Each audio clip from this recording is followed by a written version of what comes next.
An Account of the Battle. Chapter 3, First Part. "You've been there a while, haven't you?" Dinah said to Dee, but the hunter advanced without speaking. He didn't race forward in a hurry. As the giant suggested, he'd been following the wagon from the very start.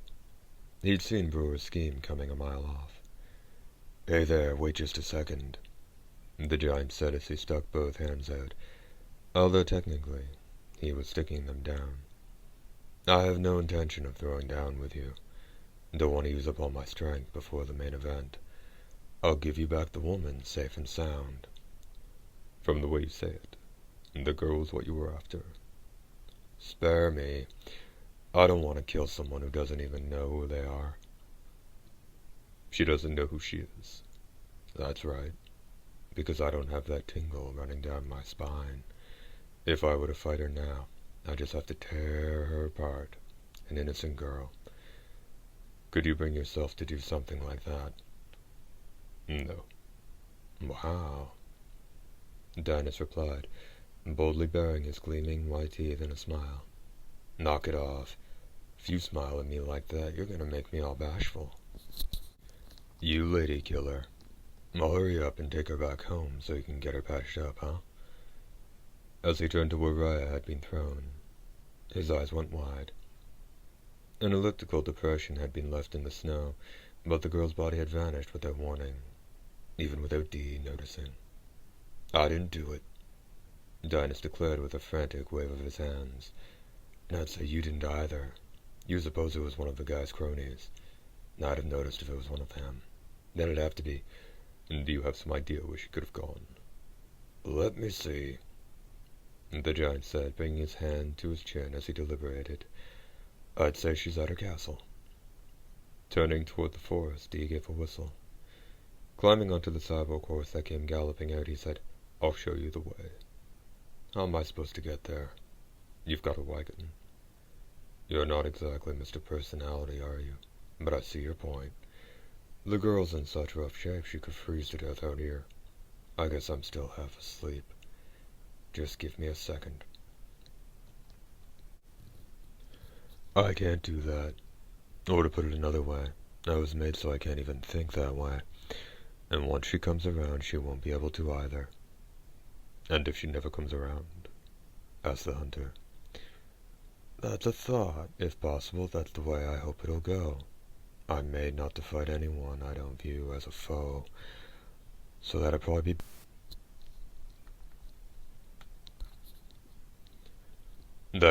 best for the girl, too." "You're a strange warrior." "There's more to being a warrior than just fighting. There's a little thing called fair play," Dinus said, his voice rising in a laugh. Startled snow plopped down from the trees by the road. "Sure is pretty," the colossal warrior said as he squinted his eyes. "The world's such a beautiful place, but it's just somewhere for me to fight. Something's just not right about that. Why'd those bastards in the nobility ever get it into their heads to make something like me? It's tragic to be good for nothing but killing. I want to be of more use to the world, you know." The pair came onto a plain. At some point the snow had stopped falling, and now the moon was out with a silvery glow. By its light the snowfields glittered like a mirror that seemed to stretch on forever. Suddenly the scenery changed. Blue light colored the pair as a desolate, snowless plain, bare of even a blade of grass, exposed itself. "This way." Dinus drove the wagon through a region studded with one fantastic rock formation after another. They must have continued on for the better part of a mile.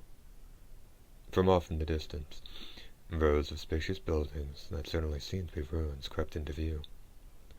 The castle walls, the dome ceilings, the stone columns, the great foundation, and a huge reactor and electronic barrier larger than most villages made it seem as if there was still life in these ruins that were the size of a great city. Not hesitating in the least, Dinus slipped into one particularly towering structure and found Rhea lying in a room where only the central foundation remained. Dee had already dismounted and taken the girl's pulse. "How is she?" the giant asked. Fine. "Fine," was all that Dee said, but it put the giant at ease. Oddly enough, the two of them seemed to be able to communicate without words. Neither mentioned how miraculous it was that even on foot she managed to get there ahead of him. Before Dee could lift her in his arms, the girl opened her eyes the tiniest bit. What happened to me?" "You should get some rest." Looking all around with fearful eyes, she said, "These are the ruins of Castle Sinestra, aren't they? What am I doing here?" "So you don't remember anything?" Dinas inquired. In reply, Rhea shrieked and clung tightly to Dee, but the reason she wasn't really terribly afraid was because she hadn't seen Dinas running amok. The wagon had been between them, with one in it and the other under it. "Who's he?" she asked. Silence descended, but just as Rhea was about to get suspicious, the giant said, "Heck, I'm your new employee. I heard you needed some help out at your place, so here I am." Rhea looked up at Dee. "So it would seem," the vampire hunter told her. Page break.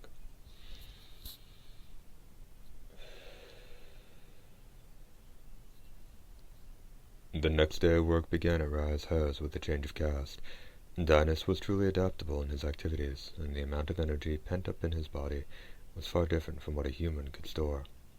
He set the tilting roof of the main house straight again, and then filled the nearly empty woodshed and water tank with a store that would last a good 3 years.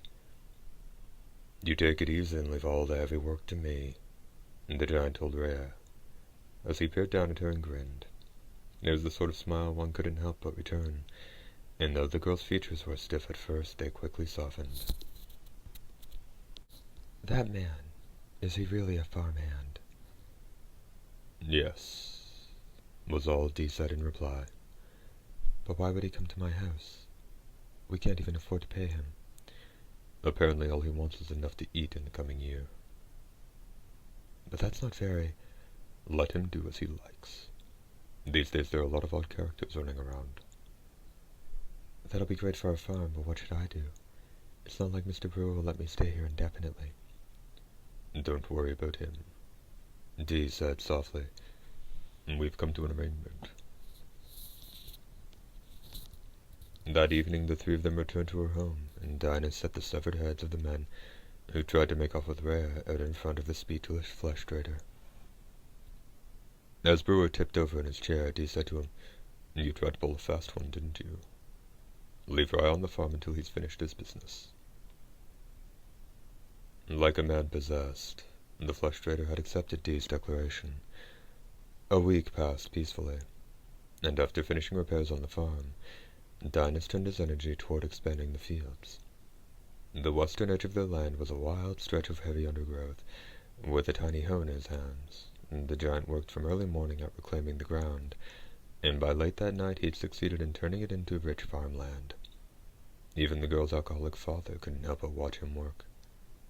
"Let me show you something interesting," the giant said after hearing Rhea complain about how difficult it was to use the snowy roads. Gathering the whole group on the porch, he then went out to stand about 30 feet away in the center of the front yard. There was about 1.5 feet of snow on the ground. A summer breeze stroked Rhea's cheek. It was as if the very sun had landed in the yard, as steam rose from the ground and the icicles fell from the eaves. If Dee hadn't intercepted the spicy spears, Rhea and Brewer, who was still around, probably would have been impaled by them.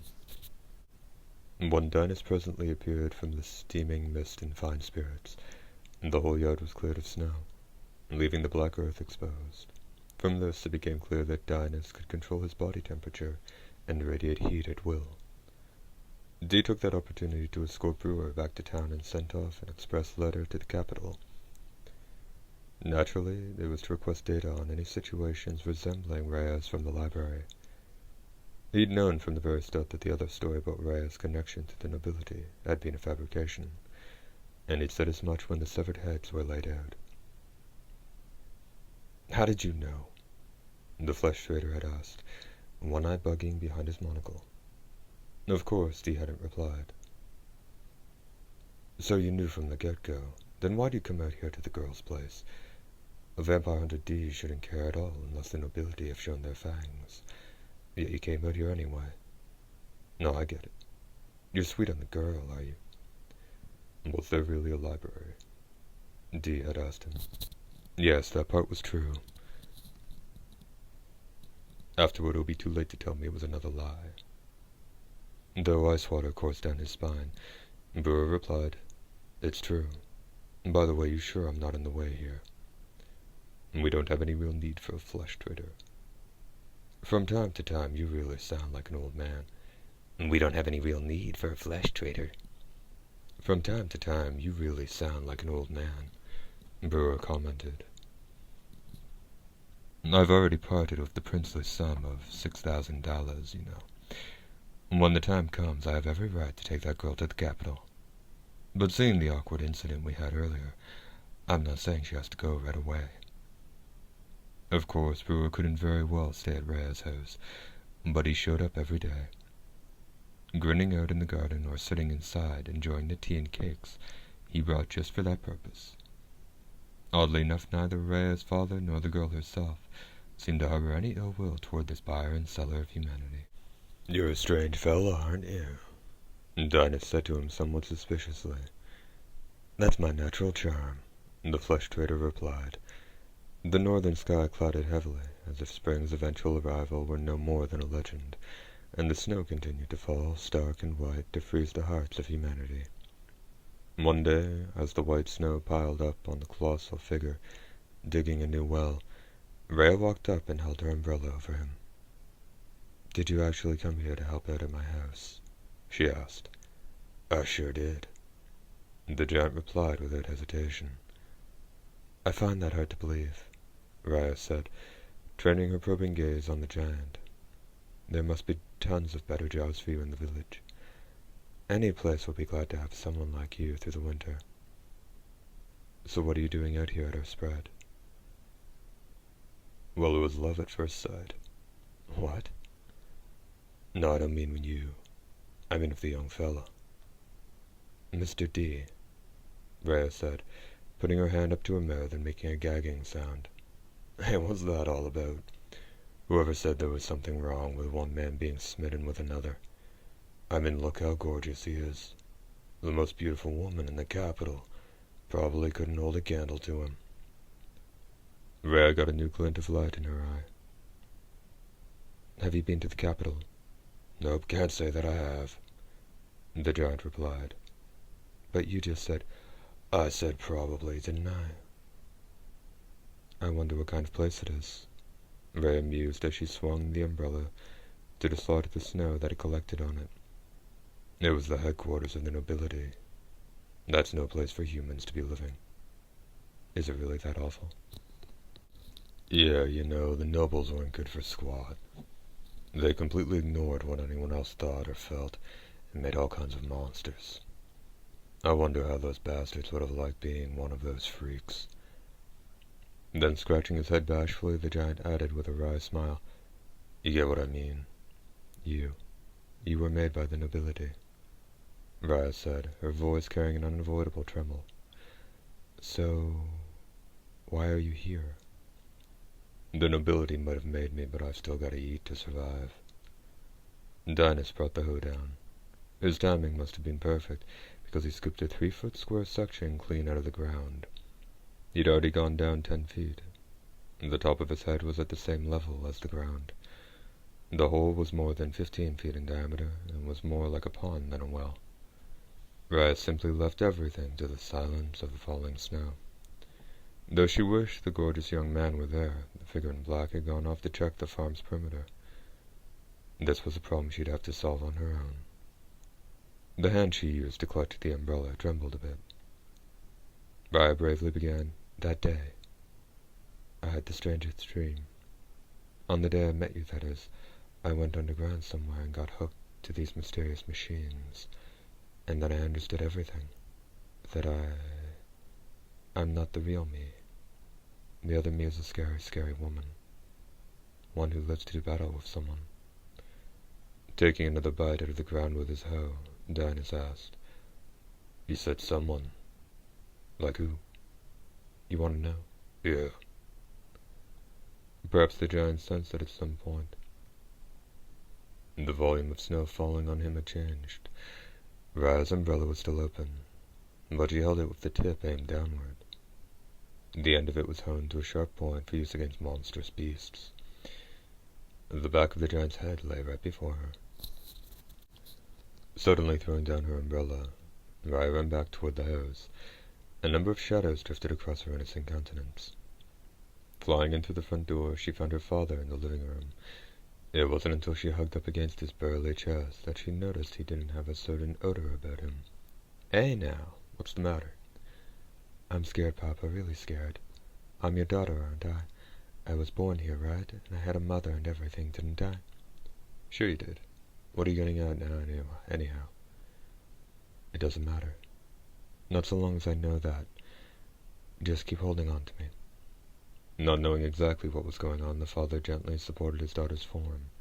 He got the feeling that things were just like they'd been a long time ago. A little while later, Dee and Dinus came in together. "Is she okay?" Dinus asked worriedly. "There doesn't seem to be any reason for concern," Dee said as his gaze fell on Raya, breathing easily as she slumbered on the sofa. Beside her sat her father, protecting the defenseless silhouette with his own hard gaze. "What's this?" Dinah said as he took a sniff. "You given up the booze?" "Yep," the father replied. "After seeing how you were busting your hump out there, I realized how pathetic I'd become, so I decided to give it another go, and the first part of that was to swear off drinking and smoking." "That's a nice resolution. I was hoping I'd be able to take it a little easier. Give it your best tomorrow." "No, I'm getting started today. I'm going to show you how to dig a well." Clutching his belly and laughing for a while, Dinus then said, "Oh, you're too much. By all means, show me how, sir." "You better believe I will." "Okay, ready to go?" Turning toward the door, the father said to Dee, "Sorry, but could I have you stay with her? I'm sure she'll be a lot safer with you than with me." Saying nothing, Dee stepped over by the entryway. Page break. Page break.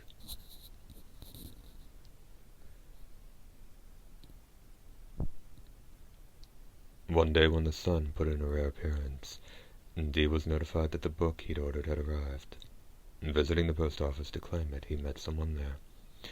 "Sona Nicol is my name. I'm the author of the book you requested," the young linguist said with a smile, a volume containing his later research in one hand. But when the two of them arrived at the farm, Dinus and Rhea were nowhere to be found, having vanished completely. First part end. Second part. The father had gone into town with Dee and was still there trying to find a cultivator. Dee went out back and got on his horse. Mounting a borrowed horse, Sona said, "It may be they're already going at it. Where should we go?" "I have a good idea. Wait here," the hunter told him. "It may not look it, but I can handle a steed." Dee galloped off without even replying. Before he'd pursued the hunter for even 100 yards, the linguist gave up. Though Dee's cyborg horse was the kind you'd find by the dozen in any town, it raced off at twice the speed of his own mount. "I'll be damned. Things like this are why the frontier scares me." Dejectedly returning to the farm, Sona decided to stay put. Page break. At a point a little more than a mile from the ruins, Dee saw a gigantic figure approaching from up ahead. Dinus had both arms out in front of his chest, and in them he carried Raya and his great log of a club. He was clad in armor, and his appearance and that of the girl were a stark testament to what had transpired. Each of them had fresh blood dribbling from their forehead down to their chin.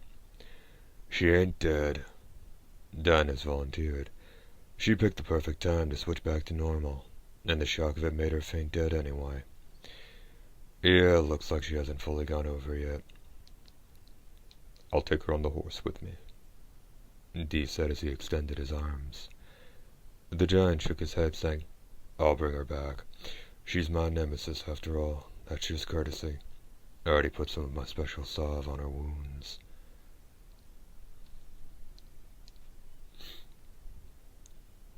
"How about those other two characters?" Those clowns didn't show themselves, but they're definitely hanging around close by. That much Dee already knew. He'd been able to sense their presence in the vicinity of the farm constantly. Perhaps the reason they hadn't attacked was because Raya hadn't awakened to her potential, or because they actually feared Dynas's power. And maybe they hadn't come out to aid Raya when she lost consciousness, because they knew that Dynus was only interested in doing battle with her in her warrior state. The giant walked back over several miles of road. "It's a pity, I tell you. Why the hell does a good girl like her have to fight me?" "When did she change?" asked the hunter. "While I was splitting wood." Dynus was out at the woodshed, and Raya by the chicken coop a few hundred yards away, but she flew right to him. "We meet at last," Raya had said. "I was so happy I'd finally met the very opponent I was always meant to fight, Dee. And I could tell Raya was delighted too.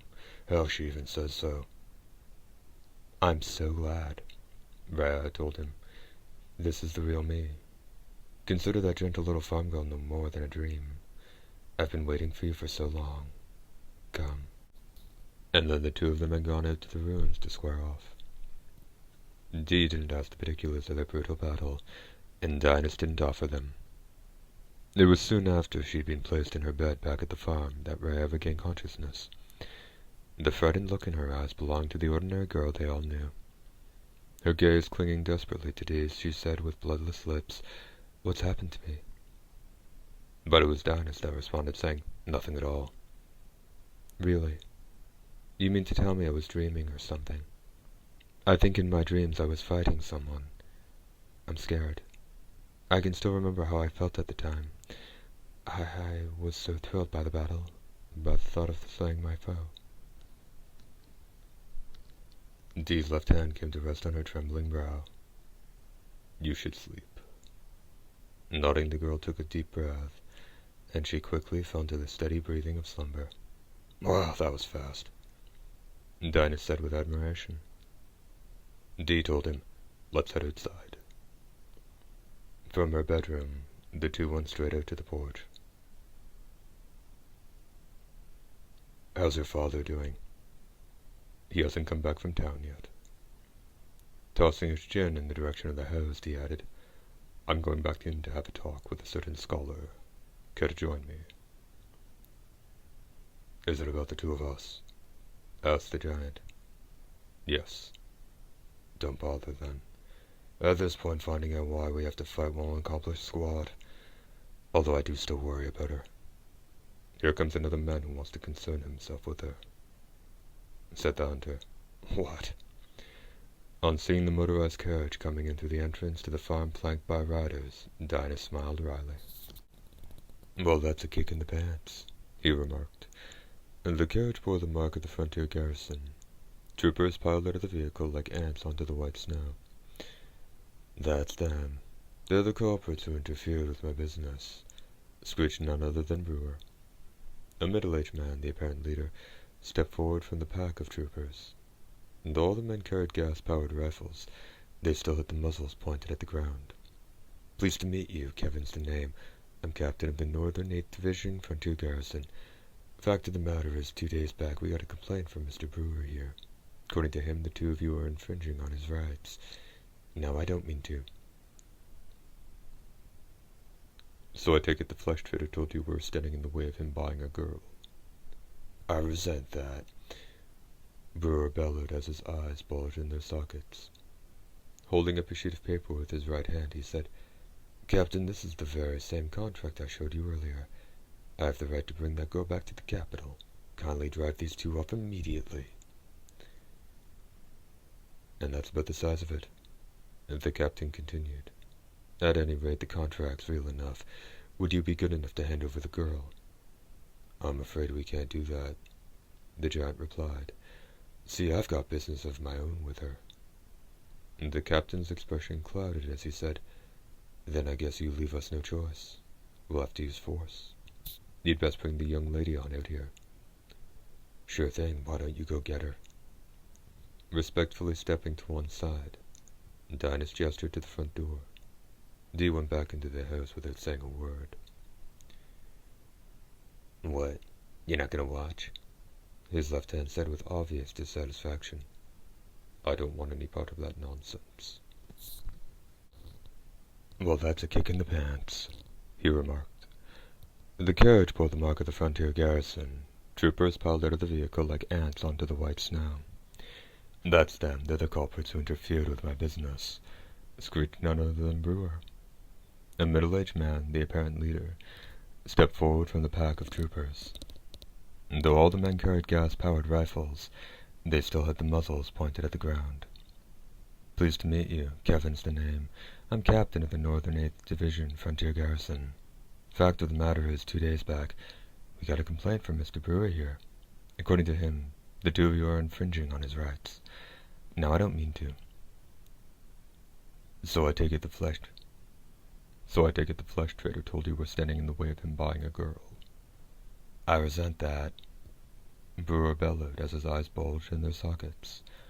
Holding up a sheet of paper with his right hand, he said, "Captain, this is the very same contract I showed you earlier. I have the right to bring that girl back to the capital. Kindly drive these two off immediately."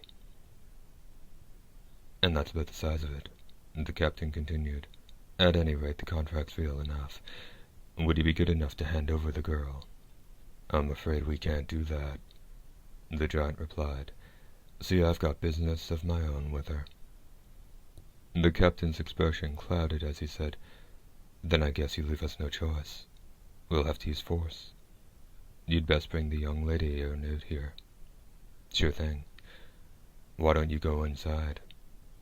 Respectfully stepping to one side, Dinas gestured to the front door. Dee went back into the house without saying a word. "What, you're not gonna watch?" his left hand said with obvious dissatisfaction. "I don't want any part of that nonsense." "So it's just as we thought," Dee said, adding, "We're looking for some way to keep the girl just as she is now."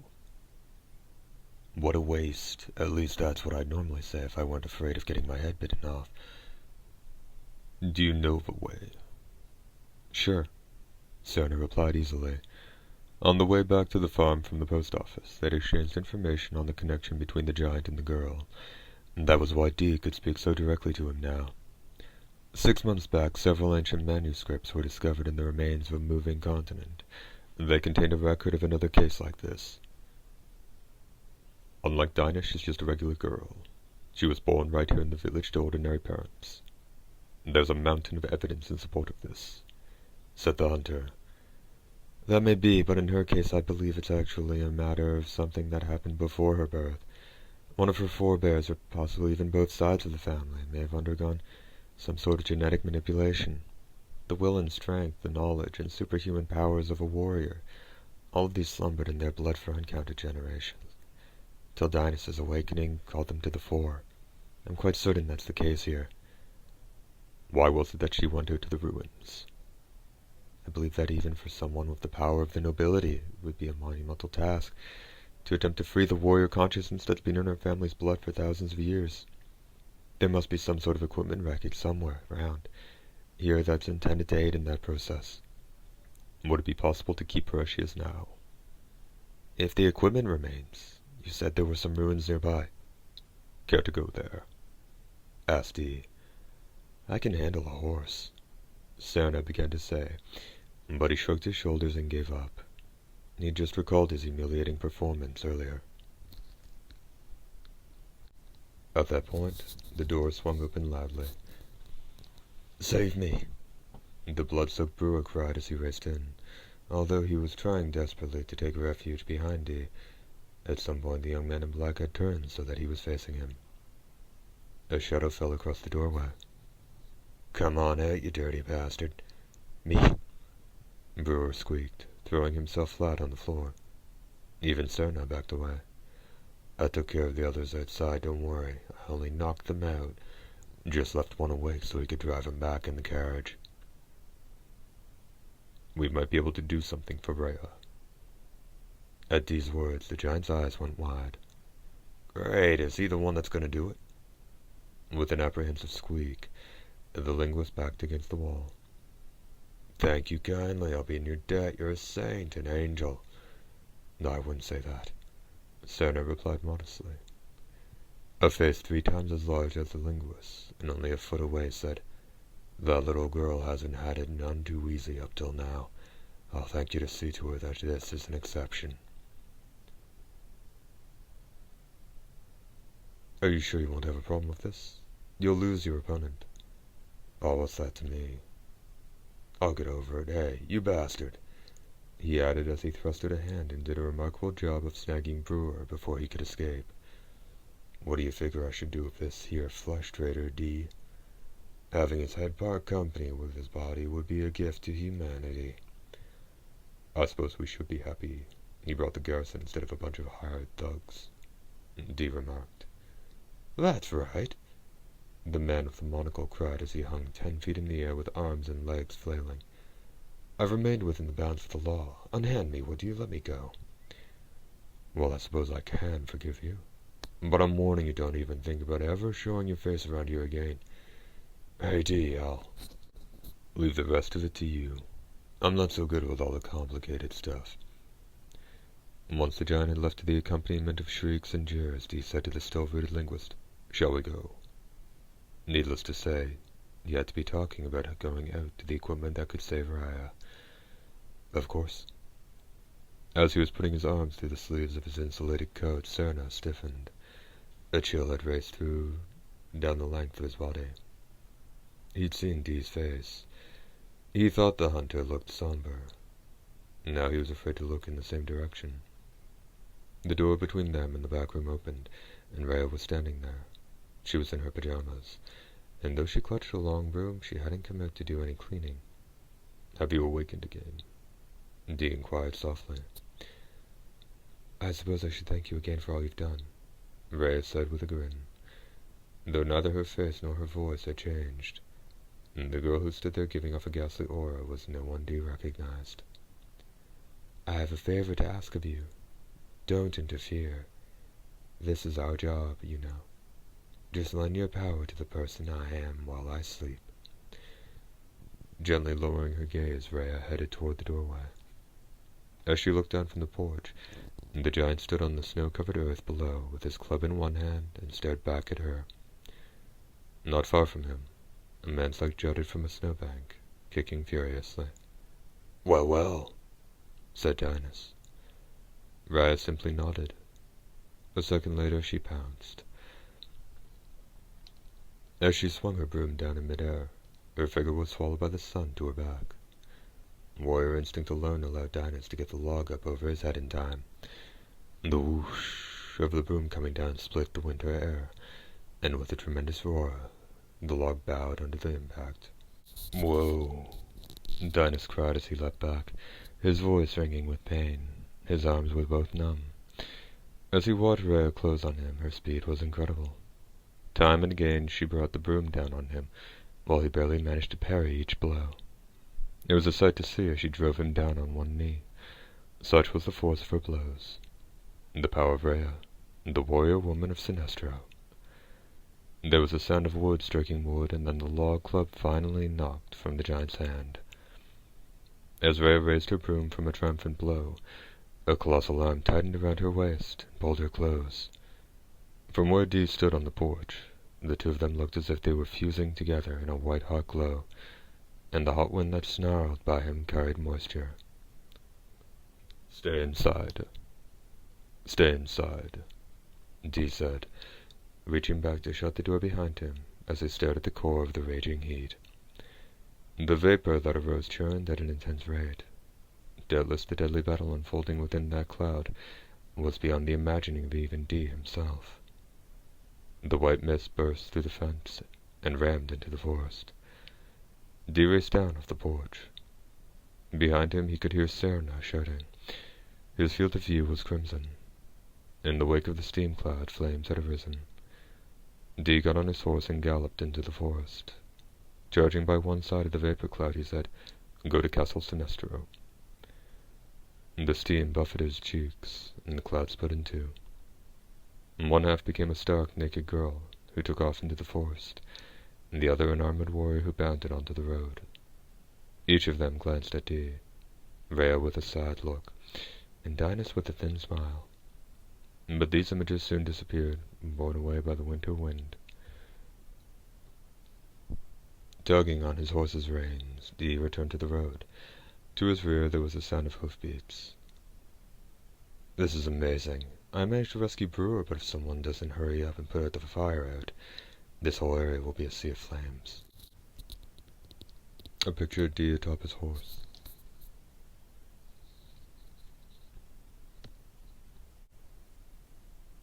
The second half of a picture of Dee atop his horse. Turning to Serna, Dee said, "I need to get word to the village." "Okay, but what'll you do?" "Meet up with me later at Castel Sinestro. It's straight down this road." "Got you." Dee wheeled his horse around. His coat floated out against the wintry sky like something out of a painting. He wasn't headed down the road. His mount was galloping off into the forest. Perhaps there was some secret trick to the way he worked the reins, because the completely commonplace cyborg horse he rode performed like a peerless thoroughbred. The roots and branches jutted out with utter disregard for the plans of passers-by. Not once did they ever come into contact with Dee. His horse's hooves merely pounded the ground, and the mount never showed a moment's hesitation. On glimpsing a plain of white between the trees, Dee took the reins to the right.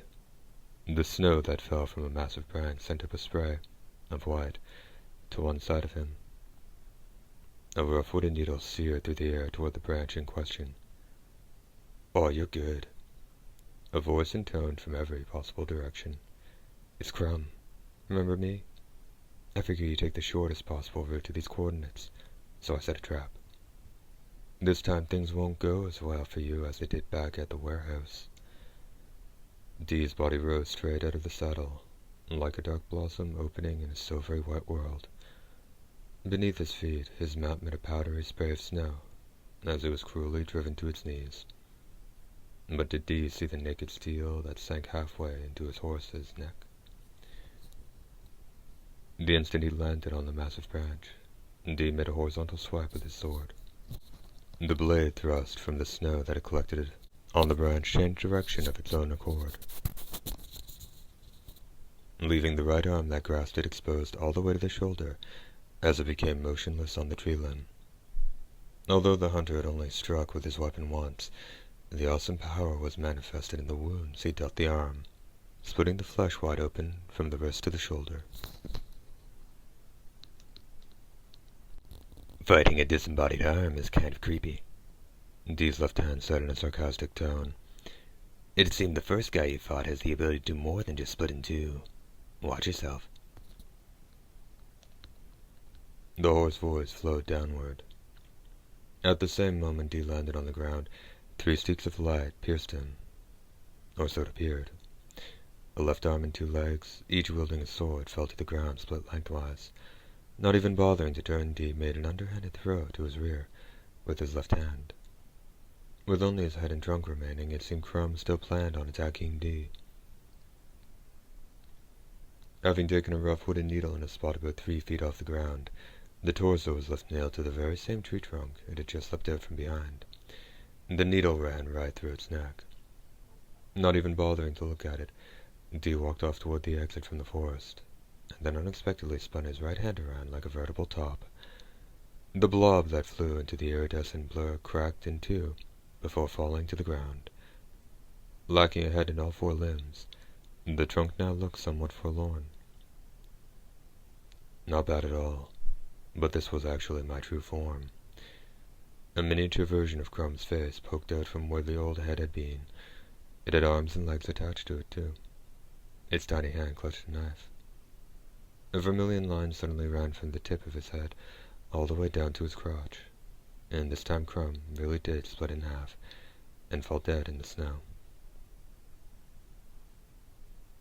"Seems they've been watching you all along. Were you wise to them?" The hunter's left hand asked, but his question was swallowed by the white winds that surrounded Dee as he dashed on, lost in the snow. Chapter 3 End.